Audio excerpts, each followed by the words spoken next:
بسم اللہ الرحمن الرحیم۔ السلام علیکم ورحمۃ اللہ وبرکاتہ۔ ناظرین، جیسا کہ ہم نے پچھلی ویڈیو میں سنا، آقا علیہ الصلاۃ والسلام کا مبارک رنگ کیسا تھا، آقا علیہ الصلاۃ والسلام کا مبارک پسینہ کیسا تھا اور اس کی کیا خصوصیت تھی۔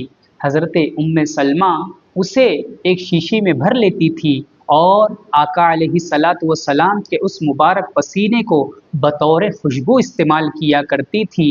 اور حضرت انس رضی اللہ تعالیٰ عنہ کے وصیت کے متعلق ہم نے سنا کہ آپ نے وصیت فرمائی تھی کہ جب میرا وصال ہو جائے تو میرے بدن پر اور میرے کفن پر وہی خوشبو لگائی جائے جو آقا علیہ الصلاۃ والسلام کے مبارک پسینے کو جس خوشبو میں ملا لیا گیا ہو۔ آج انشاءاللہ تبارک و تعالی ہم آقا علیہ الصلاۃ والسلام کے مبارک چہرے کا تذکرہ کریں گے، آقا علیہ الصلاۃ والسلام کے قد مبارک کا تذکرہ سنیں گے انشاءاللہ، اور آقا علیہ الصلاۃ والسلام کا سر اقدس اور آقا علیہ الصلاۃ والسلام کے مقدس بال کا تذکرہ انشاءاللہ ہم سنیں گے۔ ناظرین، یوں تو اللہ تبارک و تعالی نے آقا علیہ الصلاۃ والسلام کو بے شمار فضیلت عطا فرمائی، بے شمار حسن و جمال عطا فرمایا اور بے شمار خصائص و شمائل عطا فرمائے۔ ہر ادا آقا علیہ الصلاۃ والسلام کی بے مثال ہے، مگر شاعر دربار رسالت صلی اللہ علیہ وسلم اور صحابی رسول حضرت حسان بن ثابت رضی اللہ تعالی عنہ نے اپنے قصیدہ حمزیہ میں یہ اشعار آپ کی شان میں ارسال فرمائے۔ آپ کہتے ہیں وَأَحْسَنُ مِنْكَ لَمْ تَرَ قَطُّ عَيْنٍ وَأَجْمَلَ مِنْكَ لَمْ تَلِدِ النِّسَاءُ خُلِقْتَ مُبَرَّأً مِنْ كُلِّ عَيْبٍ كَأَنَّكَ قَدْ خُلِقْتَ كَمَا تَشَاءُ۔ آپ کہتے ہیں یا رسول اللہ صلی اللہ تعالی علیہ وسلم، آپ جیسا حسین و جمیل میری آنکھ نے کبھی کسی کو دیکھا ہی نہیں، اور آپ جیسا کامل و اکمل کسی عورت نے جنا ہی نہیں۔ اور آپ کہتے ہیں یا رسول اللہ، آپ ہر عیب و نقصان سے پاک پیدا کیے گئے، گویا آپ ایسے پیدا کیے گئے جیسے حسین و جمیل آپ پیدا ہونا چاہتے تھے۔ سبحان اللہ۔ صحابی رسول صلی اللہ علیہ وسلم کے کیا ہی بہترین اشعار آقا علیہ الصلاۃ والسلام کی شان میں ارسال فرمائے۔ معزز سامعین کرام، آقا علیہ الصلاۃ والسلام کے ہر ادا بے مثال ہے۔ حضرت کعب بن مالک رضی اللہ تعالیٰ عنہ نے فرمایا کہ جب رسول اللہ صلی اللہ علیہ وسلم خوش ہوتے تھے تو آپ کا چہرہ انور اس طرح سے چمکتا تھا کہ گویا چاند کا ایک ٹکڑا ہے، اور ہم لوگ اسی کیفیت سے، ہم لوگ سے مراد صحابہ کرام کا گروہ، اسی کیفیت سے حضور علیہ الصلاۃ والسلام کی شادمانی و مسرت کو پہچان لیتے تھے۔ اللہ، حضور اقدس صلی اللہ تعالی علیہ وسلم کا چہرہ منور جمال الہی کا آئینہ اور انوار تجلی کا مظہر تھا، نہایت ہی وجیح اور پرگوشت اور کسی قدر گولائی لیے ہوئے تھا۔ حضرت جابر بن سمرہ رضی اللہ تعالیٰ عنہ کا بیان ہے کہ میں نے رسول اللہ صلی اللہ تعالی علیہ وسلم کو ایک مرتبہ چاندنی رات میں دیکھا۔ میں ایک مرتبہ چاند کی طرف دیکھتا اور ایک مرتبہ آپ کے چہرے انور کو دیکھتا تو مجھے آپ کا چہرہ چاند سے بھی زیادہ خوبصورت نظر آتا تھا۔ حضرت علی رضی اللہ تعالیٰ عنہ آپ علیہ الصلاۃ والسلام کا مبارک حلیہ بیان فرماتے ہیں۔ آپ کہتے ہیں جو آپ کو اچانک دیکھتا وہ آپ کے رعب و داب سے ڈر جاتا، اور جو آپ کو پہچاننے کے بعد آپ سے ملتا وہ آپ سے محبت کرنے لگ جاتا تھا۔ حضرت برا بن عازب رضی اللہ تعالیٰ عنہ کا قول ہے کہ رسول اللہ صلی اللہ تعالی علیہ وسلم تمام انسانوں سے بڑھ کر خوبرو اور سب سے زیادہ اچھے اخلاق والے تھے۔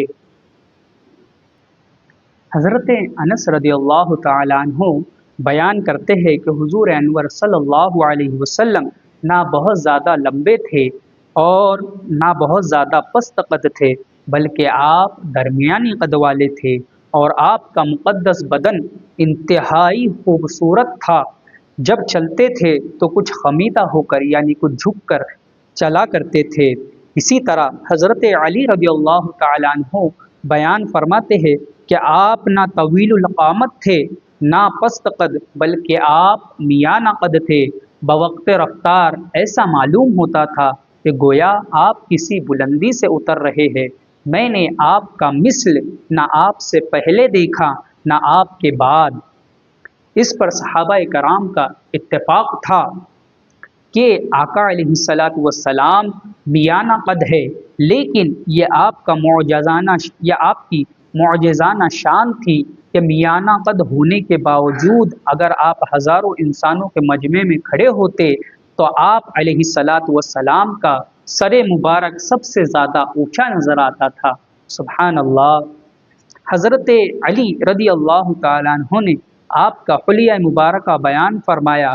آپ کہتے ہیں، آپ کا ارشاد ہے، زخم الرأس، یعنی آپ کا سر مبارک بڑا تھا جو شاندار اور وجیح ہونے کا نشان ہے، اور آقا علیہ الصلاۃ والسلام کے مقدس بال حضور انور صلی اللہ علیہ وسلم کے منہ مبارک نہ گھمرالو تھے نہ بالکل سیدھے، بلکہ ان دونوں کیفیت کے درمیان تھے، اور آپ کے مقدس بال پہلے کانوں کی لو تک تھے، پھر شانوں تک بصورت گیسو لٹکتے رہتے، مگر حجت الوداع کے موقع پر آپ نے اپنے بالوں کو اتروا دیا۔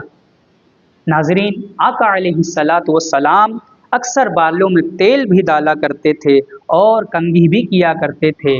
ناظرین، بالوں میں تیل ڈالنا اور کنگھی کرنا یہ بھی آقا علیہ الصلاۃ والسلام کی پیاری سنتوں میں سے ہے۔ آخر زمانے میں بیچ سر میں مانگ بھی نکالتے تھے۔ آپ کے مقدس بال آخر عمر تک سیاہ رہے اور سر اور داڑھی شریف میں 20 بالوں سے زیادہ سفید بال نہیں ہوئے۔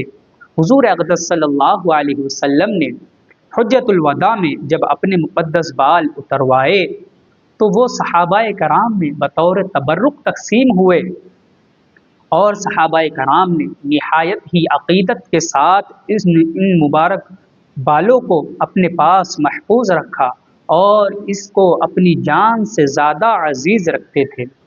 ناظرین، حضرت بی بی ام سلمہ کا واقعہ بڑا ہی پیارا ہے، آپ اسے بغور سماعت کریں۔ حضرت بی بی ام سلمہ رضی اللہ تعالیٰ عنہا نے ان مقدس بالوں کو ایک شیشی میں بھر کر رکھا ہوا تھا۔